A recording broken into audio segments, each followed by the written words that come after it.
350 years ago on this very site, the King and Parliament fought the last major pitched battle of the First English Civil War, a battle in which 17,000 men were engaged. The Royalist army had been besieging Taunton, and on the approach of the new model army of Parliament commanded by Sir Thomas Fairfax, Goring, the Royalist commander, withdrew from Taunton and set up defensive positions along the rivers Yeo and Parrett.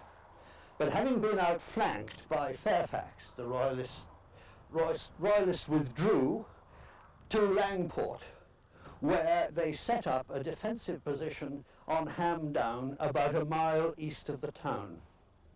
There he intended to delay the enemy, and when Fairfax approached from the direction of Somerton, he saw that the Royalists had set up this defensive screen and determined to attack.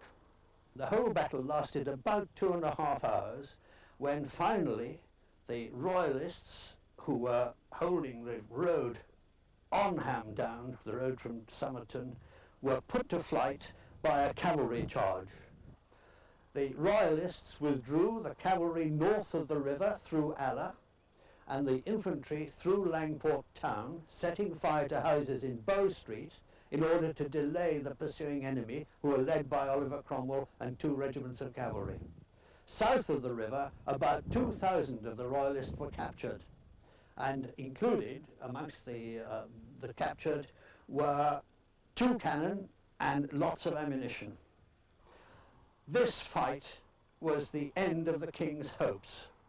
He had planned to use Goring's army as the nucleus to rebuild a force to re-establish his credibility after his major defeat at Naseby 5 weeks before.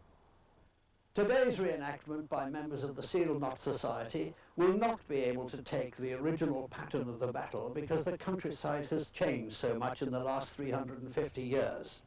But what you will see today will be a demonstration of how armies and people lived in the 17th century, how they dressed, how they operated, and what their weapons were like. And I'm sure you will thoroughly enjoy today's reenactment.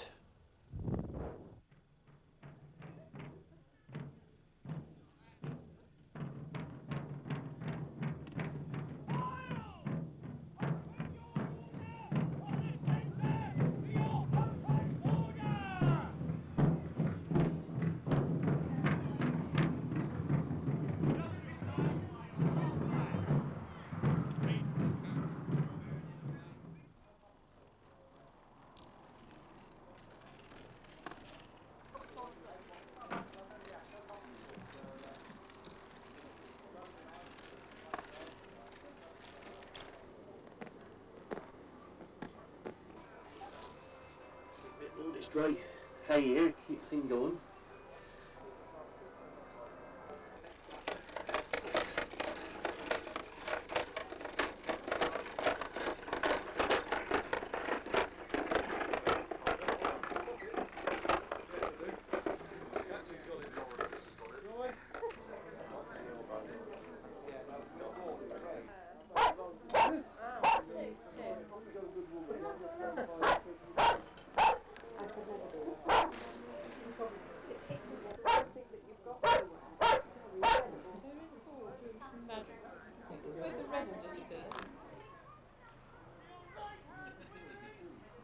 As they form up, you will see in front of you, beautifully displayed, the 2 classic arms of the foot soldiers of the Civil War.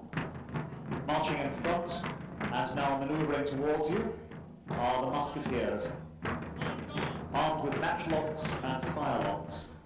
The matchlocks, the old type of weapon, cheaper but far more cumbersome, operated by a smouldering match, igniting the powder charge, and much more expensive, more accurate, and therefore scarcer and more valuable, the firelocks, operated by the impact of a flint, setting off a spark into the powder charge.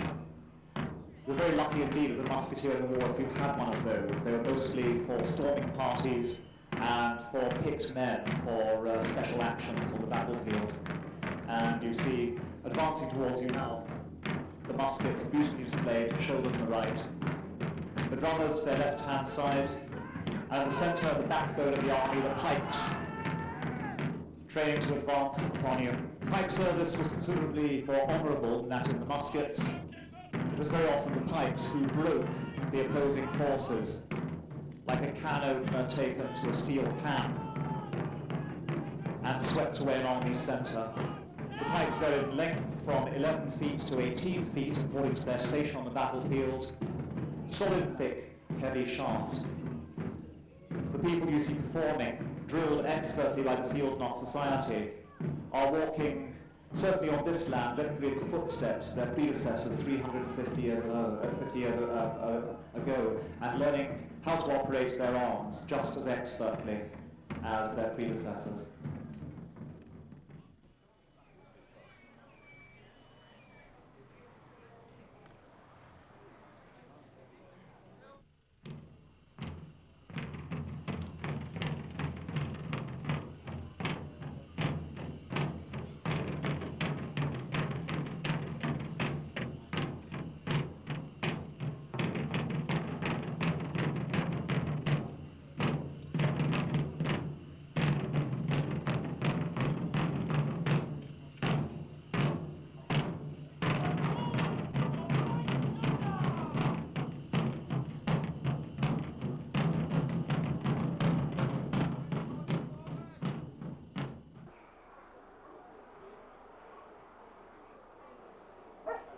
A single rider upon a grey horse can strike terror into the hearts of the Royalist scouts looking on, because that's the first outrider of the new model army.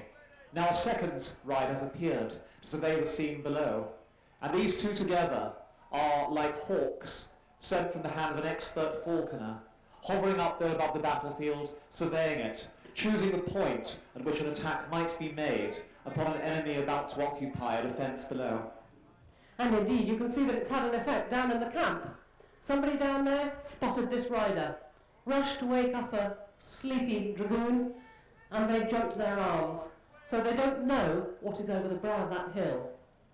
But they are beginning to pull themselves into decent order so that they can be prepared for whatever it is that's about to come over the brow.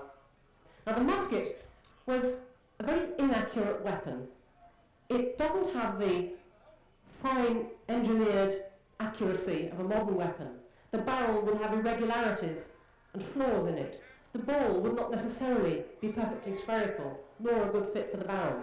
So when a musketeer or a dragoon put his shot down his barrel and gave fire, he could not be absolutely sure at what direction it was going to come out. So singly, you did not have an accurate weapon. The strength of this weapon lies in using a whole volley simultaneously, a front of half a dozen, 10, maybe 20 musketeers or dragoons firing off simultaneously, and you can be sure that you're going to do some substantial damage then.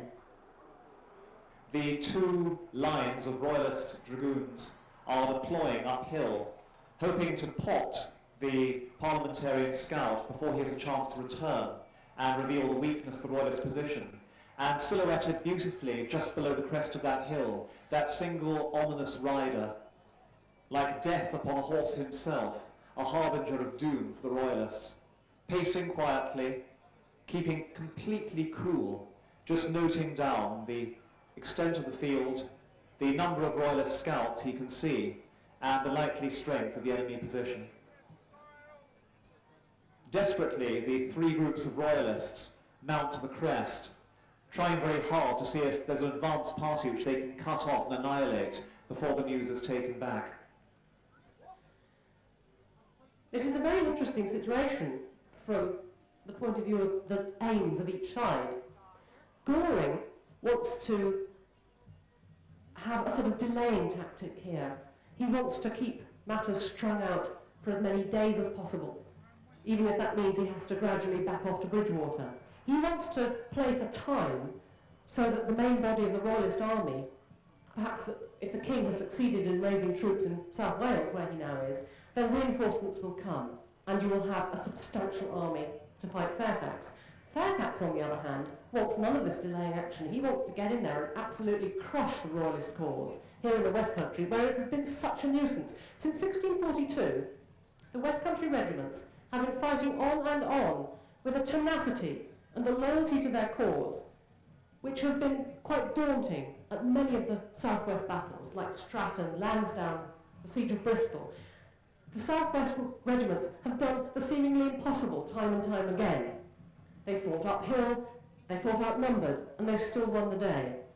And much of the country, if you were to look at a map, coloured in blue for Parliament and red for Royalist, for instance, then you would see that most of the country is blue. But down here in the West Country, it is resolutely red for the Royalist cause.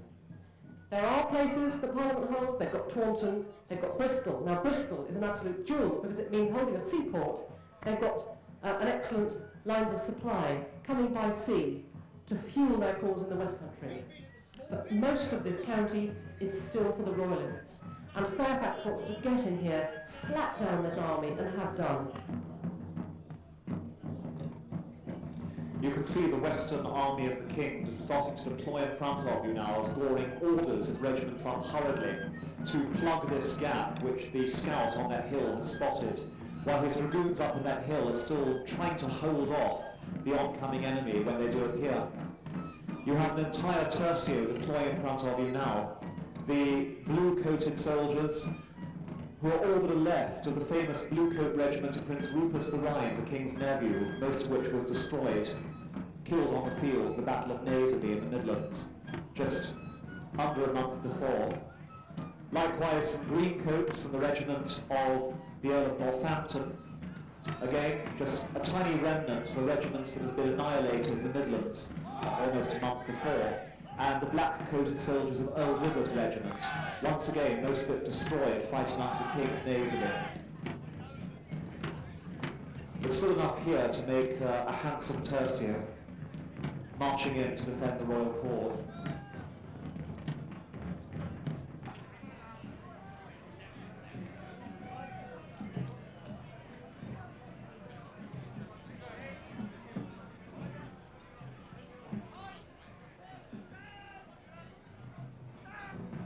And that cavalry screen, the New Model Army is deploying superbly up and down the flanks of the hill, sweeping in front in order to confuse the Royalists, to keep their nerves raw, to keep them from resting, to keep them from choosing the moment at which they will aim their pieces, keeping the initiative firmly in the hands of the attacking army. Like a field of poppies, the New Model Army, mostly in their brand new red coats, are gathered now there up on the hill, facing the enemy below, much more closely clumped together as an advance guard. And now the cavalry is dividing, and a group riding down to the Royalist position.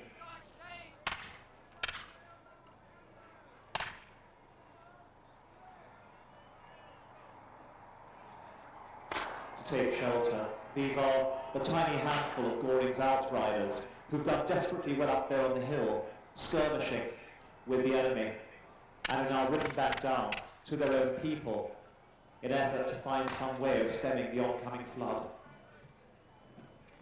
Up on the side of the hill, you can see the Parliament standard bearers have come out to the front. Now, the regimental standard was the focus of all the intense regimental pride. And to lose your regimental standard would be considered the ultimate disgrace. So this gesture, this flaunting of the regimental standards, was basically taunting the opposition. It was an insult. It was saying, here we are, you can't possibly take our standards.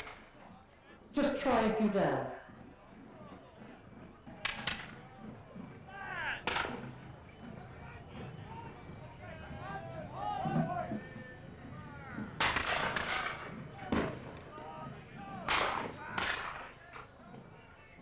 Quite a daunting spectacle, that line of parliamentarian regiments at the top of the hill. Try to put yourself in the shoes of one of these new Welsh recruits who's just come down to join Goring's army to fight for the king.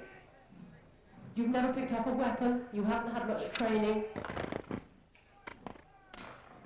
and here you are, facing a very uncertain afternoon with this massed troop of parliamentarian soldiers at the top of the hill coming down for you. You don't know who your fellows are particularly well. You've got nobody to turn to. It's, once the engagement really begins, it feels as if it's every man for himself.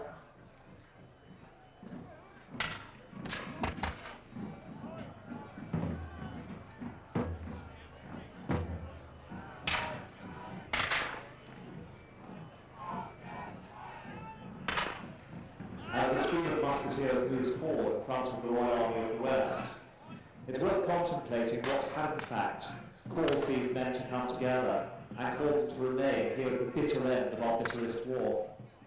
A number of reasons. Some would have fought for religion because they wanted a church based upon ceremony and on physical beauty.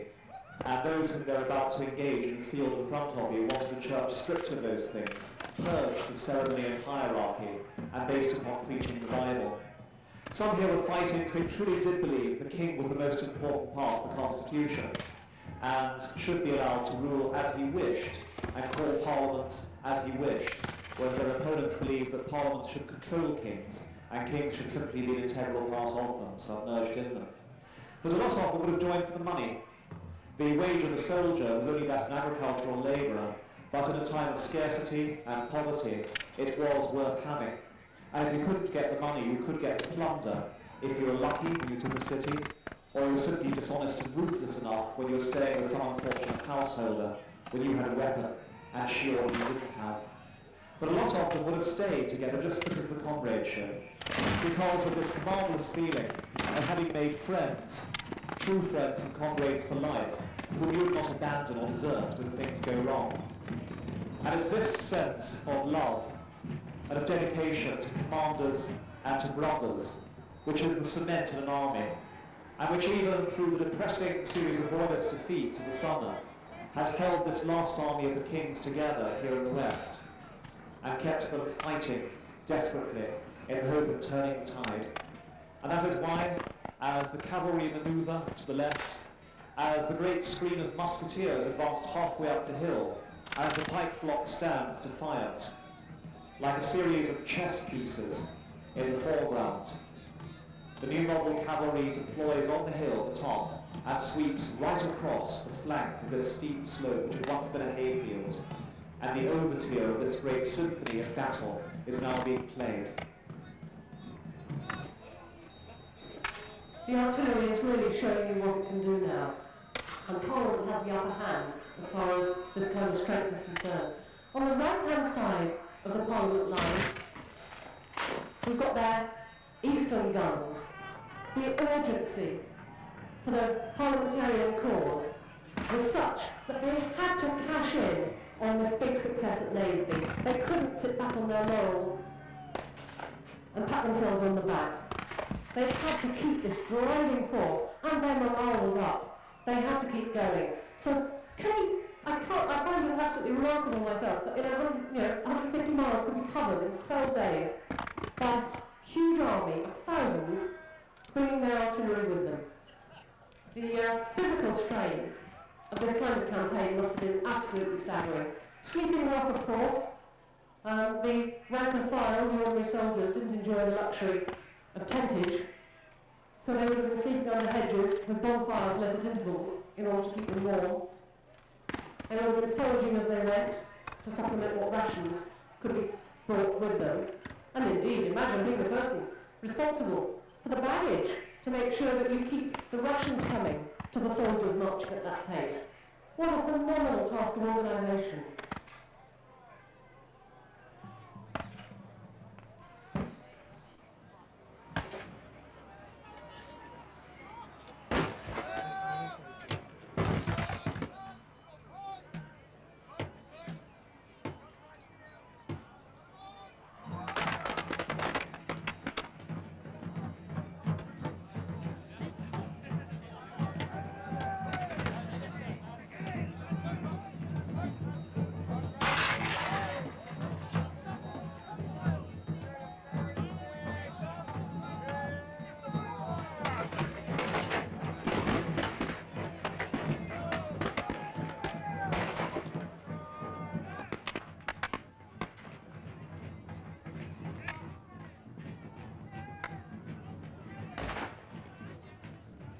the striking features about this kind of battle is how slowly the whole situation advances. Here we are, half an hour after the men began to stand at arms, and we still haven't had a full-blooded clash, but you can see the battlefront edging ever closer. The time that it took was absolutely essential. With a musketeer, there were up to 30 separate commands for reloading and firing a musket if you were to go through the complete drill from beginning to end. With pike, you can't move pike blocks around at a run because they're carrying 16 to 18 foot poles. You cannot run like that. You cannot keep good order. You will arrive wherever you are meant to be, breathless and in a state of disarray which would make you very vulnerable. So all the units had to be moved at a very sedate pace. All the recharging of weapons had to be done at a fairly sedate pace in order to ensure safety. If you're charging a musket or a cannon, you don't want to put your own cannon crew at risk. Therefore, you follow the proper procedure in order to make sure that you use your weapon safely.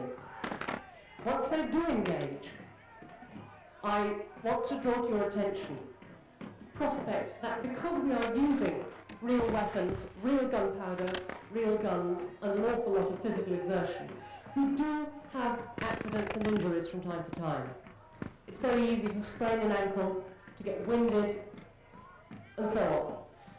But you should also be aware that we have our own regiment, our own corps within the Sealed Knot, which is the Sealed Knot Medical Service. These are people who join up as Sealed Knot members, specifically to contribute their expertise, either as doctors, trained nurses, or trained first aiders, to patrol the battlefield so that there is assistance on hand should anybody take a knock. In addition to the Sealed Knot Medical Service, we have the excellent backup of the local St John ambulance, which is invaluable, and also gives assistance to any of you who might get someone overcome by the heat or any other ailment. So if you see somebody looking as if he has taken a knock and isn't just hammering it up, then do be assured there is no need to worry because we actually have expert assistance on hand within seconds. It really is a well-prepared army in every sense. The men on the field, they do training and drilling to make sure that they know how to use a pike effectively, to make sure that they know how to draw a sword and use it safely, and to know that they have the expertise to use a musket in a safe fashion. And artillery, of course, you have to pass their own internal sealed knot tests before you're allowed to use these weapons on the field. So this isn't, you don't just happen to turn up and traipse onto the field and here we all are and it somehow happens. There is hours of background work goes into making sure that everybody knows his part and, most importantly, knows how to play that part safely.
now the battle's dissolved to one horrific melee up there, halfway up the hill.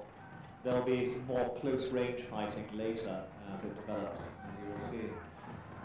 Keeping an eye on the fighting up there, that wonderful panorama of like a series of jewels strung together upon the hillside. It's worth bearing in mind that although combat in the sealed knot is very tightly controlled, some of it is quite real in the sense that regiments will maneuver as they come together so as to outflank, to roll up and push back the regiments opposing them. And regiments in the knot are trained to win honour for themselves and reputations for being good fighters by being able to do this so clinically and so beautifully that the opposing regiment has no option but to give up. And so regiments who do this extremely well soon get a reputation in the knot as great fighters, and those opposed to them will try and gain the title in turn.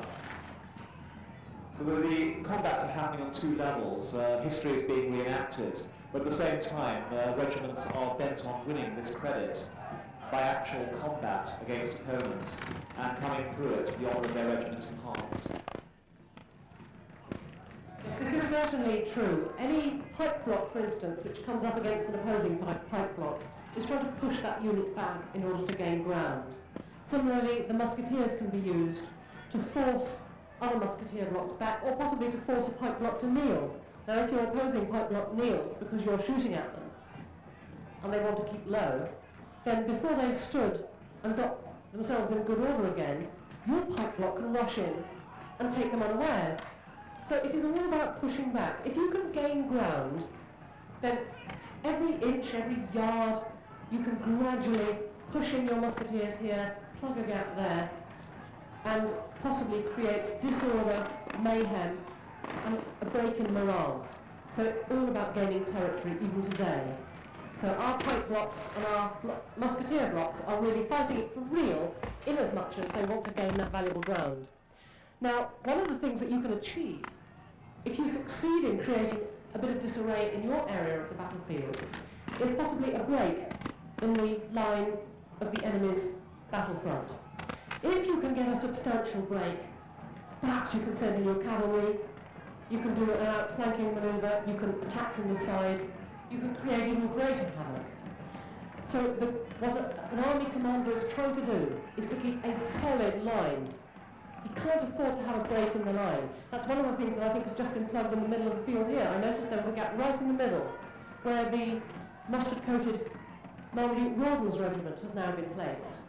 Now, there was a gap waiting to be exploited. Parliament missed their opportunity, so some Marmaduke Rawdons rushed in to fill the breach. Now, imagine, we've talked a bit about the common soldiery and what it must be like to be out there and untrained and ignorant of battle. What must it be like to be a general? The generals stand around in little clusters with their staff officers, and they look as if they're doing nothing. What they are doing, in fact, is appraising the entire situation, looking at their battlefront, looking at the gaps, deciding where to deploy a regiment here, pull a regiment back there, plug a gap with a different regiment here, move the guns forward, move the guns back, send in dragoons and so on. So the generals are making critical decisions about how to keep their battlefront absolutely watertight and strong. And it's even more of a feat when you consider that if you have an army of 10 to 15,000, so, as some of the major encounters of the Civil War became, 10 to 15,000 on each side, then you may have a battlefront of 2 to 3 miles long. And these commanders, these generals, didn't have walkie-talkies, they didn't have sophisticated communications technology. They had runners, they had staff officers galloping frantically to and fro to report on situations, to issue orders from the general. King Charles himself commanded such a battle line in Cornwall at Braddock Down. So he succeeded in being an excellent military commander himself, and many of his generals also had this awesome task of keeping communications such that the battlefront remains solid. So that is what they're trying to do here. Even though it seems slow at times, and it seems cumbersome, what they're all trying to do is to keep a solid front which is going to be impregnable to anything that the enemy force can throw at it. And Another of the roles which really deserves a mention is that of camp follower. You can see a lot of women moving around on the field, and for us, they are essential. The temperature here today sees many of you in shorts and a t-shirt. Out on that battlefield, the soldiers are wearing woolen breeches, a cotton shirt, a woolen doublet, probably a buff coat. Many of the pikemen are wearing armour. Everybody is wearing either a hat or a helmet. And under all that clothing, you absolutely swelter. And fighting in this sort of heat, it's absolutely impossible to carry on unless you get given the chance to fall back and take a breather and be given water by the camp followers. Indeed, in the 17th century, it was generally recommended that you could not ask your pike block to fight for more than 15 minutes at a stretch because it was so physically arduous that you would start just losing cohesion through exhaustion if you asked your pikemen to fight for longer than that. So the reason we have these camp followers on the field is that they basically keep the army on its feet. That water supply is essential, and I can assure you there must be very many weary arms of camp followers who have lugged down as many water bottles as they could carry this afternoon in order to keep the troops on the field. Historically, of course, we would not have had the women this close to the action. They would have been 2 or 3 fields away, half a mile away, back with the rest of the baggage. And they would have come on once the carnage was over to see if they could assist the injured and rescue some of their friends or relatives. However, as I've said, we need our camp followers right up here where the action is, which is why you see them so close. And in addition, of course, if we were to ask our camp followers to sit it out 2 fields away, I think we would have a revolution on our hands. So it's a role which is often underestimated and overlooked, but I assure you, those women are working as hard out there, rushing around carrying heavy water burdens, as the men are doing their bit.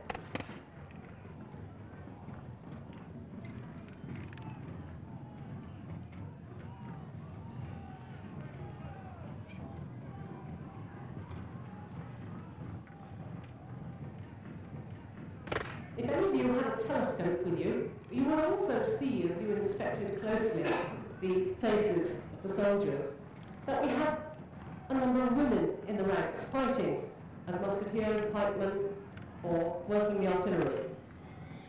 And within the sealed knot, we allow people to play whatever role they choose. So we do not disbar women from fighting as soldiers. And I'm pleased to say that we do actually have a historical precedent for this. Because in the course of the Civil War, Charles I had to issue several edicts to his commanders saying, wheedle out these women from the ranks. We don't want women fighting as soldiers. Get them out. Because women would try to pass themselves off as fighting men. Now, why would they do this? It may well be that there was no point in staying at home. If their farms had been billeted by one army or the other, if all their stores had been requisitioned, if their livelihood was basically in ruins, then it would be one option to follow on as a camp follower. But if you could pass yourself off as a soldier, in addition, you could get rations and pay. So there really were a considerable number of cases noted where women succeeded in passing themselves off as soldiers.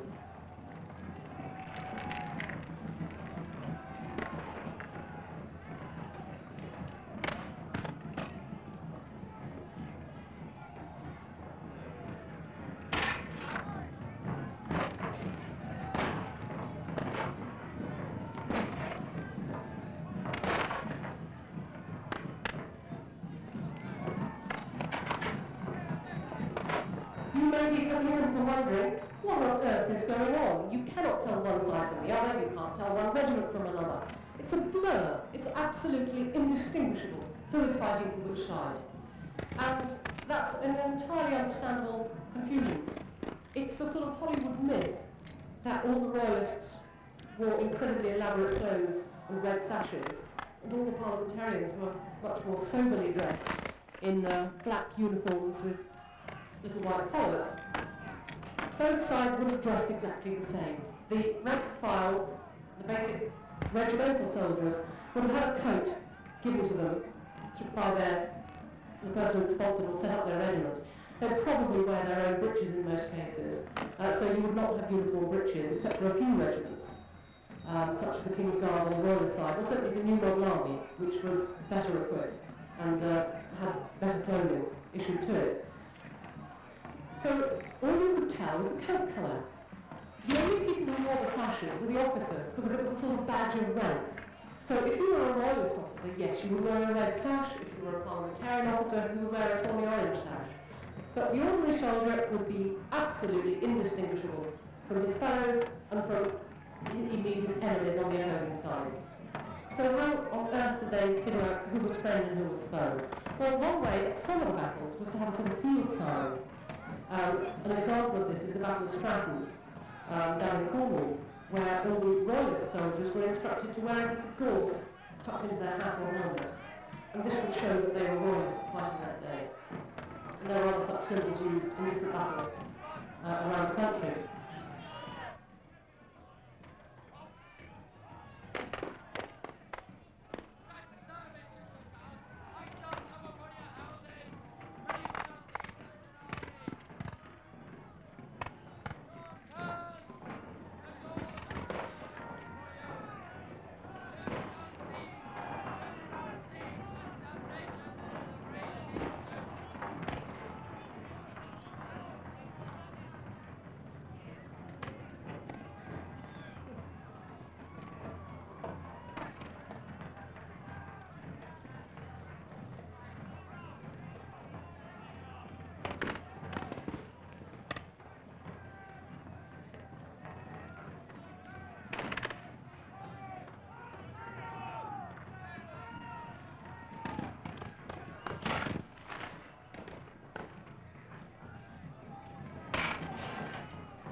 slight change in the pattern of to and fro and general melee. We can see on the right-hand side of the field cavalry pull back into the camp, and we have the right-handmost tercio withdrawn. Goring should have had the upper hand here, as I think you've been told. The actual lie of the land saw Goring and the royalists at the top of the hill, and the parliamentarians having to come down an opposite hill, through a narrow ford, and up a steep hill towards them. But, as I've also told you, the morale in Goring's army was not quite so strong. So, here we have part of the royalist army moving back, and indeed actually across the field, here on the left-hand side as well. The King's Guard has been forced to pull back. And the northern tertia also has yielded ground. We still have much of the Morris's tertia from the West Country still fairly far forward in the centre of the field. But there certainly appears to be a change.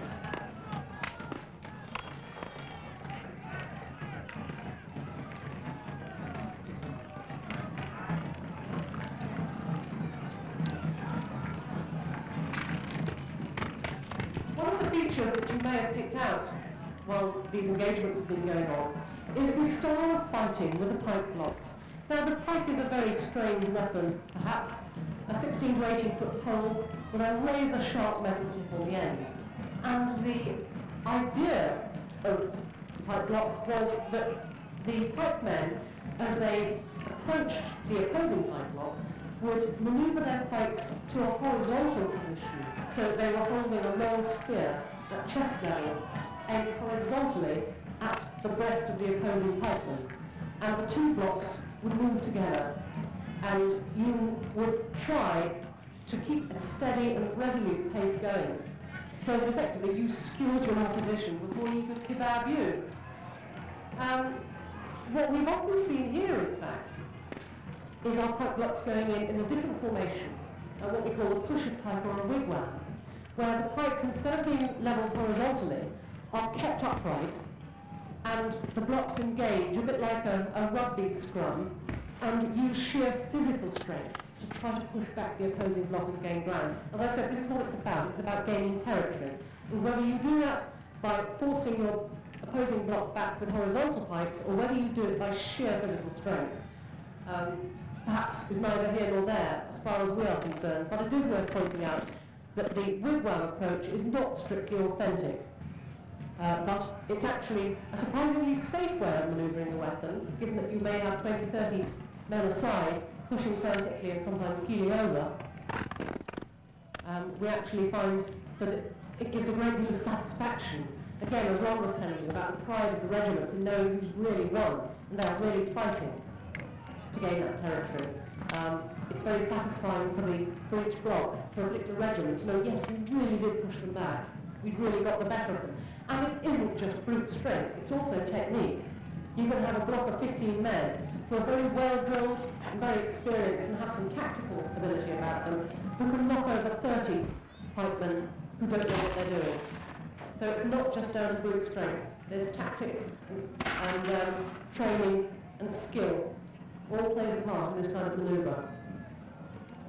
It's also odd, having said that the pikes were used horizontally, you would think very quickly that the longer your pike, the better your chances of remaining unscathed, because you will meet death upon your opposition before he manages to get you. But because the pike is such a difficult and unwieldy weapon, a lot of pikemen are known to actually lock a foot or two off the end to make it easier to march, easier to drill with. And then, of course, you suddenly find yourself face to face in battle with a man whose pike is 2 feet longer than yours, and you may be forgiven for thinking, well, that was a silly mistake, wasn't it? Because you needed the length of that pike in order to make yourself invulnerable. Certainly, the front rank of pike will always wear back and breast plated armour, so that they would be protected from the main part of their body from the impact of direct blow from the pike. Of course, armour was expensive. You couldn't always be sure that you were going to get any, or that if it was issued, that it would fit properly. So it was a very dodgy business. Here we are, hand-to-hand fighting. How are you going to make yourself completely safe from whatever the enemy can throw at you? It's absolutely impossible. And there's a point beyond which even your armour and your helmet will do you no good whatsoever. One of the problems which some of our men may be feeling out there right now is virginal heat exhaustion. One of the frequent causes of our soldiers going down and suffering minor injury is the fact that they are so hot and so weary that they simply become overcome by the heat. And this goes back again to the essential role of the women, keeping them watered.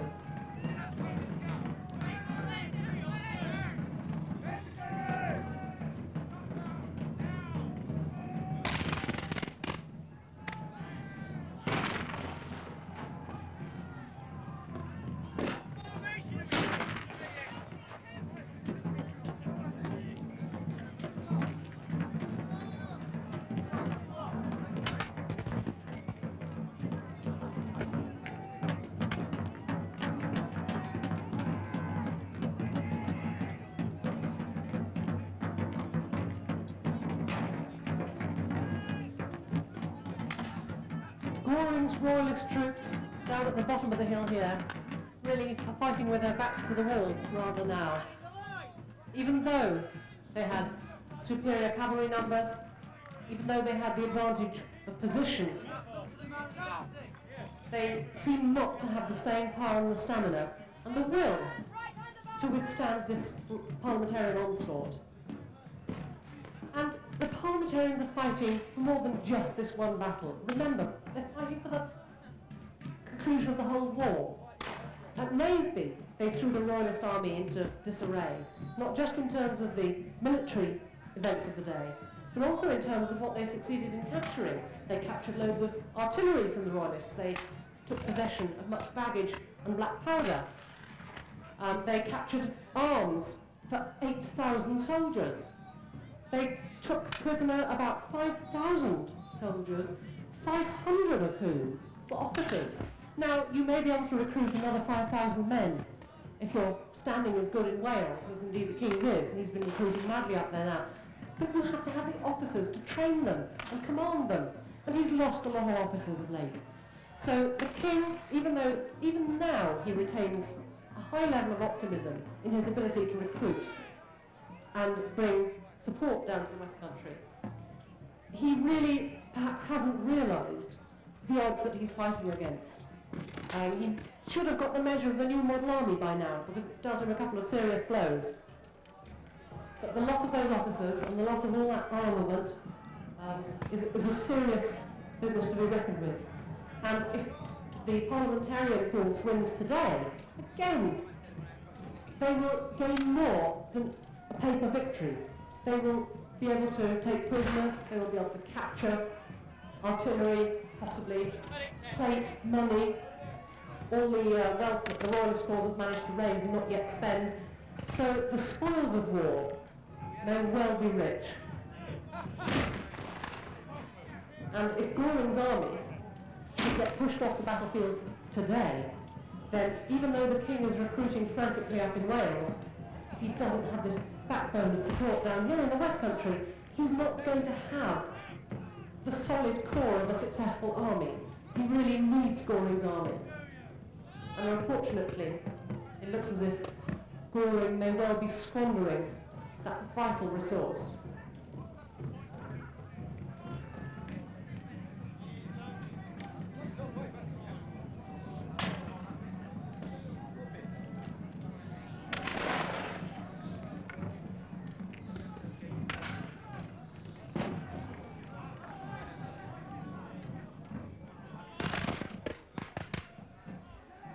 Now, there came a point during this encounter on the 10th of July 1645 when Fairfax's Army of Parliament, against all the odds, succeeded in doing what had seemed impossible.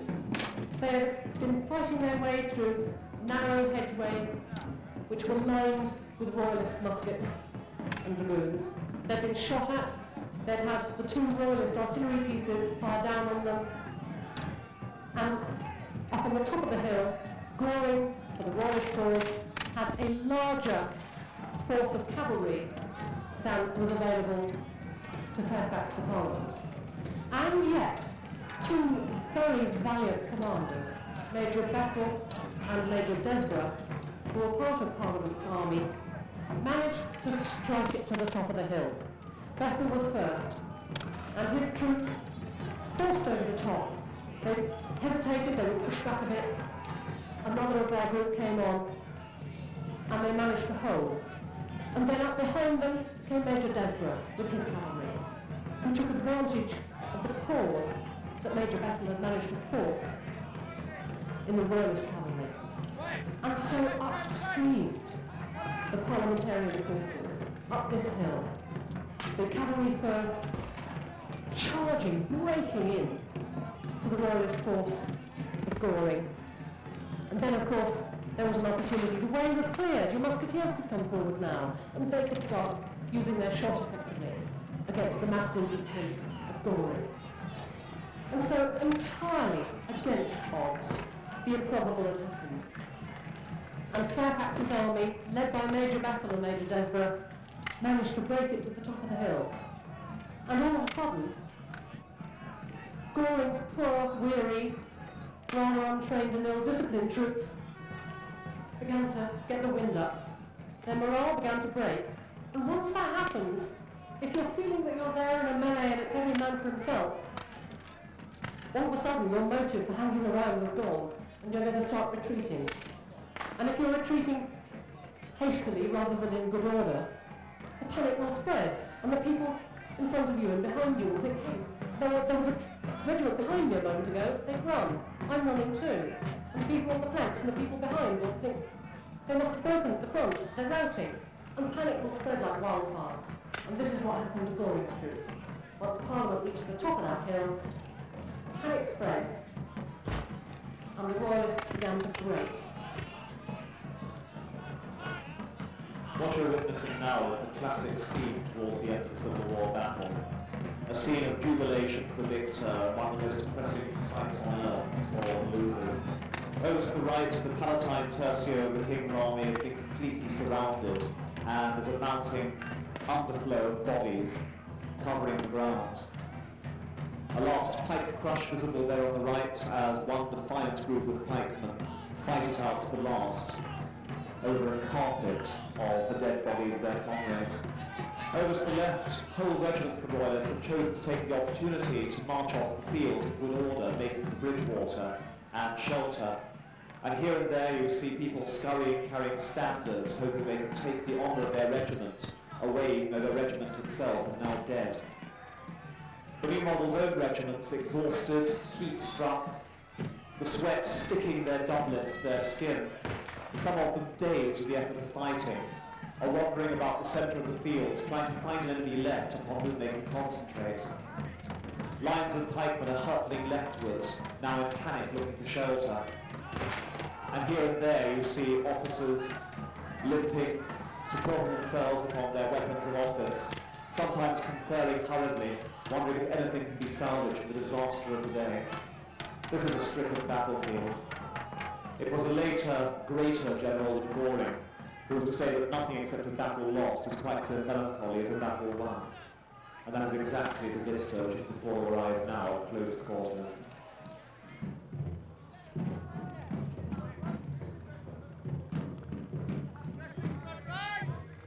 The victorious parliamentarian army is now leaving the field, and I'm can assure you that they appreciate your applause enormously for the efforts that they've made.